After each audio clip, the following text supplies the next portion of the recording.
विद्यार्थी मित्रांनो, आज आपण इयत्ता तिसरी आपल्या सभोवतालचे जग भाग 1 प्रकरण 7 मैत्री करूया प्राण्यांशी स्वाध्याय संपूर्ण उत्तरासहित पाहणार आहोत। योग्य पर्यायाला गोल करा। 8 पाय असलेला प्राणी विंचू, बिळात राहणारे प्राणी ससा, पाळीव प्राण्यामध्ये मांजर। वेगवेगळा कोण आणि का? मुंगी, उंदीर, पिंपळ, चिमणी यामध्ये वेगळा शब्द आहे पिंपळ, कारण पिंपळ ही वनस्पती आहे। 2 गाय, झुरळ, कोंबडी, मधमाशी यामध्ये गाय, कारण इतर सर्व अंडे घालणारे प्राणी आहेत। 3 कुंभार माशी, फुलपाखरू, भुंगा, पोपट। वेगळा शब्द आहे पोपट। पोपट हा पक्षी आहे तर इतर सर्व कीटक आहेत। शेवाळ, पाणी, मासा, खेकडा। पाणी हा निर्जीव घटक आहे तर इतर सर्व सजीव घटक आहेत। माकड, माणूस, वटवाघूळ, घर।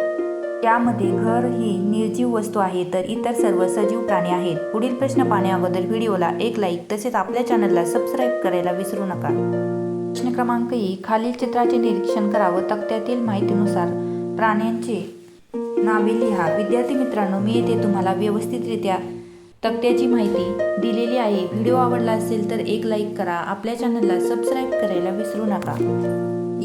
असे का बरे? फुलपाखरांना पंख असतात पण ते पक्षी नाहीत। उत्तर, कारण फुलपाखरांना 2 ऐवजी 4 पंख असतात, तसेच ते कीटक वर्गात येतात आणि त्यांना पक्ष्यांसारखे हाडे किंवा चोच नसते।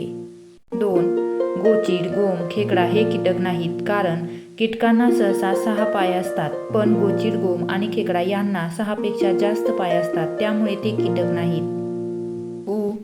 तुमच्या आवडत्या प्राण्याची वैशिष्ट्ये लिहा। उत्तर, माझा आवडता प्राणी कुत्रा आहे। तो एक प्रामाणिक आणि एकनिष्ठ प्राणी आहे। तो घराचे राखण करतो। त्याची वास घेण्याची क्षमता खूप तीव्र असते। तुम्ही येथे तुमच्या आवडत्या प्राण्याची माहिती लिहू शकता। प्राण्यांचे ओळखपत्र तयार करा। येथे तुम्हाला ससा ह्या प्राण्याचे ओळखपत्र तयार करायला सांगितलेले आहे। मी व्यवस्थितरित्या तुम्हाला संपूर्ण स्वाध्यायाची उत्तरे लिहून दिलेली आहे। व्हिडिओ आवडला असेल तर व्हिडिओला एक लाईक करा। तुम्ही जर आपल्या चॅनलवरती नवीन असाल तर आपल्या चॅनलला सबस्क्राईब करायला विसरू नका। धन्यवाद।